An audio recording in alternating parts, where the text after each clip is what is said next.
Today we're going to have some conversation about systems and strategies, and in particular, how do we embody our values? How do we accomplish our mission? How do we reach our vision? So that the work that we've been doing up until this point is not just words on the page or ideas that we have, but how do we put these things into action and actually embody something? So I want to remind you of the overall values of this coaching process, that we're becoming spiritual leaders, loving, learning, and leading together in covenant. And this is so critically important as we move now into more strategy development and then into implementation of some new strategies. If we do not have the foundations right, if we're not the right kind of disciples ourselves, spiritual leaders ourselves, it'll be difficult to multiply this. Remembering John 15, that apart from me, Jesus said, you can do nothing. So we want to make sure that we are abiding in Christ, that we're walking together in covenant.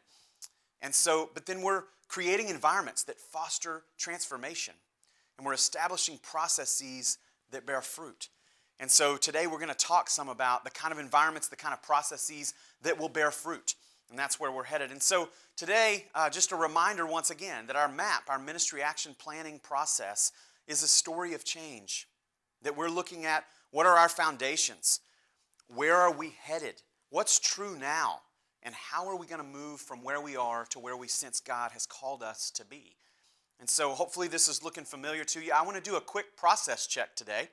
And some of you may be thinking, wow, we're moving on to talking about systems and strategies, and we still have work to do around our focus. I want to just say today that semantics are not the most important part at this stage. In other words, it is common for people to get stuck about this stage, trying to figure out the words to use and what order of words to use to develop your values, your mission, and your vision. And while that is an important conversation, those are things we're going to come back to later. So just to remind you that this is a journey. It's a process, and we want to take that process seriously and just keep moving, keep taking next steps. And I just want to remind you that this is iterative. In other words, we're going to come back to some of these same conversations again and again to help refine, to help clarify, and then to help multiply what it is that we're learning and what we're doing, what we sense God is giving to us, what we're discerning together. And so with those things in mind, I want to dig into systems and strategy. And so your system and strategy move you from where you are, your context, to where you want to be, or better said, where God wants you to be, while honoring your mission and your values, those foundational elements. And so a generative system grows over time, reproduces itself, like the vine. There are often subsystems, the branches, but ultimately everything is connected. This is a beautiful picture that we have here. And as you imagine abiding in Christ and what it looks like to be fruit-bearing, we want to have the kind of processes, the kind of systems in place that help us bear fruit. Okay? And so a system organizes strategies to function together as a whole, producing an outcome that's greater than the sum of the parts. Now, our strategies, on the other hand, are the specific activities or interactions that are used to produce a specific outcome. And so, if I may just paint a picture real quickly, the system itself is the larger kind of element, and that's what we're going to work through today. The strategies are things that help us accomplish our mission. They're the activities that we actually walk through. And so I'm going to lay this out for you today. We're actually going to do some mock exercises on the whiteboard, hopefully to clarify and help you develop a disciple-making system. And then what kind of strategies do you already have, and what might you need as you move forward in the future? We want this to be generative. And so this picture of the vine and the branches and the fruit that comes from that is important, because if what we want is fruit-bearing long-term, then just knowing that there's a seed, there's a sprout, there's a sapling, there's fruit-bearing. That fruit doesn't just come, that it comes over time and as a part of a process. And so that's what we want to see happen in your disciple-making process in your local church. Reminded once again of Jesus' words that I am the vine, you are the branches. Those who abide in me and I in them bear much fruit, because apart from me, you can do nothing. And so this is our hope, that we're abiding in the vine, that we're connected to Christ and to one another, and that we are intentionally bearing fruit as God leads us. And so as we design a system, we want to determine the most important long-term functions. Start with the finish in mind, in other words. The systems are based on our values, our mission, our vision, what we call our focus. And building systems and strategies is designed to be a team effort. while a leader, a CEO, a pastor, whatever, could go in their office and develop a system and some strategies, if it's going to be embodied and multiplied, it's got to be developed in a shared environment. And so that's what's so beneficial about you all doing this together as a team. And so these systems will be refined over time, but the strategies themselves, the activities, the ministries themselves, we're going to be refining those, changing those as often as we need to so that we can be effective at making disciples. And so some review from our last conversation. A system is a group of activities or interactions or interrelated parts that function together as a whole, producing an outcome that's greater than the sum of the parts. Now, a generative system grows over time, reproduces itself, and the essence or the very DNA of the parent is transferred to the child. Then the child becomes a parent. And so we want this multiplication to happen. And for that to be true, we've got to think intentionally, discern intentionally, what is God leading us to in terms of the kind of discipling process that we want to have as a local congregation. And so as you begin to think about this, I want to tell you a quick story. It's common, and we run into lots of congregations that have many strategies, many programs, many different activities going on. And when they are asked about this, then it kind of seems like their hope is that people bump into the right strategies over time, the right programs, and eventually become a disciple. I was in a congregation in West Virginia a number of years ago. There's a young man that had truly become not only a disciple, but a disciple maker. And it had happened through the ministry of this particular congregation. And he had been invited onto their leadership team, and they were walking through this very conversation around developing a discipling system. And he happened to miss a meeting. In Covenant, he let the team know, but his boss called him into work at a time that he didn't normally work. And so he asked permission to be gone. Well, it gave me the perfect opportunity as a coach to ask this team, hey, clearly Shane has become not only a disciple, but a disciple-making disciple.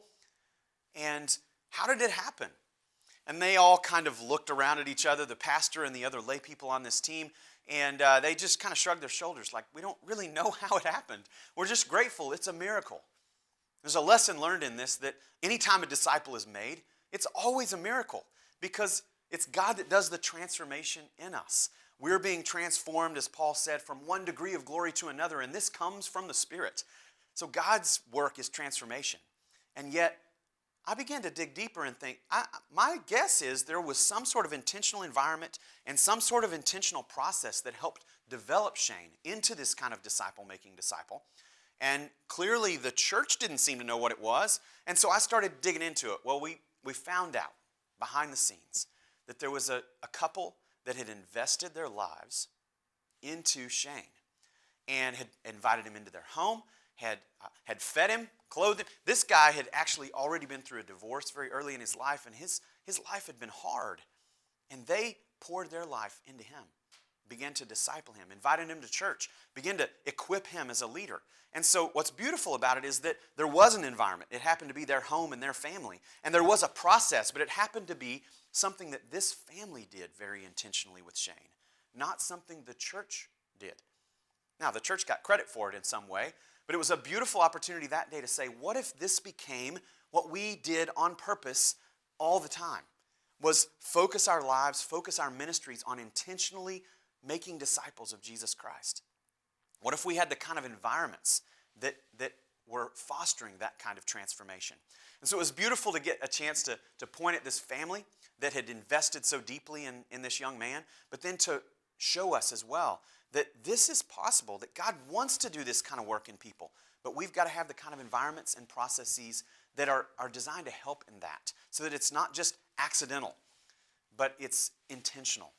And so as we move forward today, I want to do a couple exercises with you on the whiteboard to just walk through the first several steps of our disciple-making process. And so building a system, first of all, we want to actually name what our system steps are. And my guess is you've already done this in a previous conversation around naming the verbs for your mission. And so we're going to come back to that in just a moment. Then we're going to provide some definition for each of the stages of our system. And then what existing ministries or activities do we already have, and where would they fit in this disciple-making process or system that we're developing? Now, the rest of what you see on the screen now, new ministries, vital signs, flow between steps, and gathering data, kind of working through this. Those are things we're going to do in the future, but for today, we're just going to focus on these first 3 steps. And so to start with, just a reminder once again, this is a cycle. It's a process. And because of that, we want to actually name what are those verbs, 3 to 5 verbs that kind of articulate your disciple-making process, your purpose, your mission as a church. And then we're going to give definition to each of these system steps that describe the activities that will bear the kind of fruit that we're hoping for. And so I want to move to the whiteboard here for just a few minutes, and you'll see I've got kind of a mock disciple-making system on the board. And what I did was just choose a set of verbs. You all have your own set, and so plug them in here, 3 to 5. But I just want to walk through an exercise of how would we define these things. And so if we're going to look at this and say we've got engage, relate, equip, and send, and the hope is that this is kind of a full or simple but repeatable disciple-making process. And so as we look at this and we say, well, what would engage entail? Now, we're not talking about listing programs or strategies or activities. We're trying to define what do we actually mean by each of these stages. So what would engage be? And so, once again, this is an exercise you're going to do as a team, but as just a kind of a play exercise for us today, we might think about something like, well, this is outreach or outside the walls of the church, where we're actually going out where people are, outside the walls. And so those kinds of things might fall into this stage, okay, where we're actually connecting with people who are unchurched, okay, and beginning to build relationship with them. But then this next stage, this is actually where we're really talking about inviting people into our family in some sort of way. They become part of us, and so we begin to connect with folks here, but we actually get into relationship. So inviting people into our family. And so we might think about like hospitality would be one of the things that would kind of define what happens here. But also this could be the place where folks actually meet Jesus. Okay? And so professions of faith, for instance, might happen in this stage here. And then equip. Well, if we have relationship, then, this is a place where people grow in their faith, where, there's some sense of spiritual formation, Christian education, or perhaps classes or whatever, and these kinds of things, and in even practicing their faith in some sort of way. And so just a set of examples of the kinds of definition. And then send. Well, perhaps this is where people discern their own gifts and their calling. And you all know by now our perception that every follower of Jesus is called in some sort of way. So discerning gifts and calling, begin to experiment. Begin to share those gifts and share faith. And once again, the whole point is that this system will repeat again and again. And so just a couple examples. And so this may be a point where you want to pause this video and actually jump into this exercise and list out your stages. There's a place in your workbook to do this as well. And then just think about how would we define these things. Before I move to the next step, I just want to say something that's important here. This process, as I've already articulated today, is iterative. And one of the reasons I bring this up right now is that you're not going to get these definitions perfect the first time. It would be nice if we could, but the only way to refine these to the point where they're really, really solid is by actually doing something with this disciple-making system. And so just sitting in a room and brainstorming what the definitions would be is never going to get it to the finish line. But we're trying to get kind of a framework of the kinds of definition for each of these stages. And so that really moves us to our next step. And so this is around placing our existing ministries into the system steps so that they actually help us. So where do they best help us? And so ideally, we'd be able to look at our definitions as we're doing this next exercise. For just clarity on the whiteboard today, I'm going to flip it over, and I've got this same disciple-making system over here. And so assuming the definitions that we had on the previous page, then we would simply begin to list the existing ministries, strategies, activities that we have as a church, and begin to think about where do they best fit in our disciple-making process.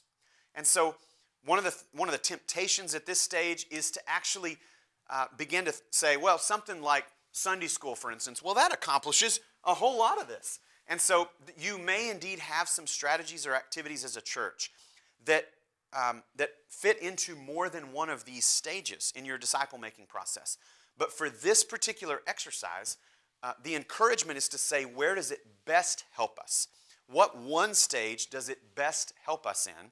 And that will help clarify where some of our strengths are as a church, but also where some of the gaps are in terms of our disciple-making process. And so with that in mind, this is the point where you just would begin listing out the things you already do as a church. And so you may have a list somewhere already of all the activities you have. You might pull that out and just think about where does everything fit. And so once again, just as a mock exercise, we might say, well, what things do we already do and where would they fit? And so you might say something like Sunday school. I already brought that up. And somebody would say, well, Sunday school kind of fits in equip, because people are supposed to grow in their faith there. But remember, this is an existing current reality kind of conversation.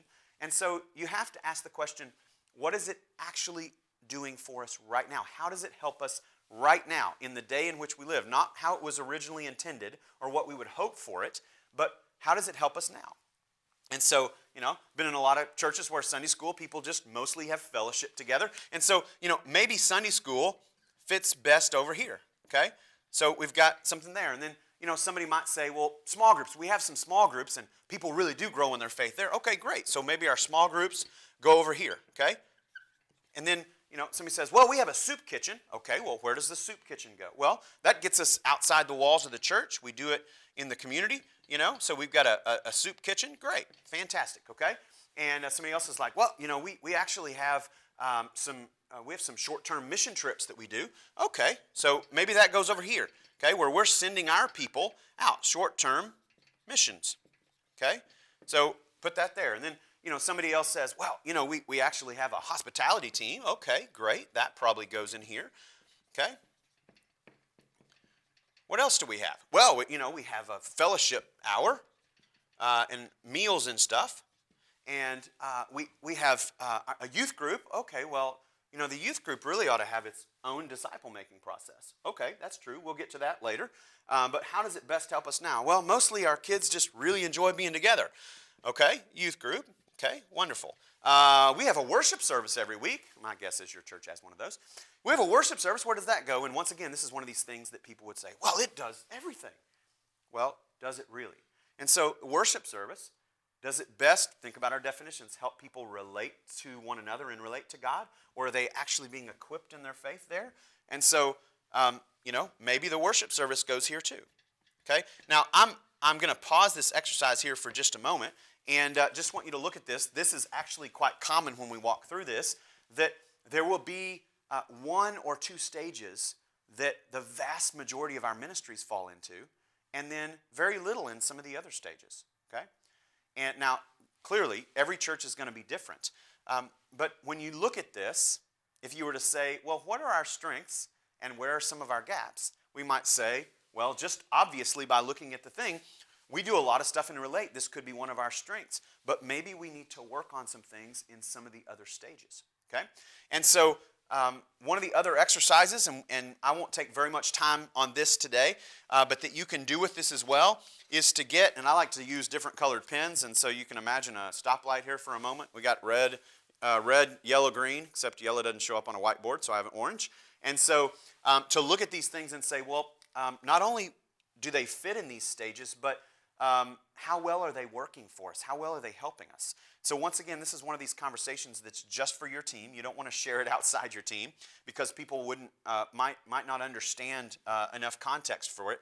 But you might look at this and say, well, our hospitality team, man, they're doing great. So we'll give them a green, like go. Like leave them alone, this is working well, and our fellowship things, those are going well. Our worship services, they're going pretty well. Maybe we do that, a yellow. Our youth group, that's going pretty well. But then we might say something like, well, our soup kitchen, we've got 100 people in our church and there's only 3 people that serve in the soup kitchen. So we might say, you know what, that actually is not going very well at all. It needs some help. But our small groups, maybe those are going fairly well, but could really use some work. And our short-term missions, that's going super well. It's really exciting, but once again, not enough people involved in it. And so it just gives us an opportunity to think about the current reality again, since we're talking about existing reality here with these ministries, and say, how well is this helping us? Where does it fit? But then how well does it help us? Okay? I want to transition back now to our slides and just kind of tie this together. So your team exercise together is simply discuss why developing an intentional disciple-making process could be beneficial for you. How does that relate to how you've done ministry up until this point? But then walk through these first 3 steps. Name your steps. You've probably already done that. Give definition, as we did on the other side, and then list out your existing ministries and where they fit and perhaps how well those are going.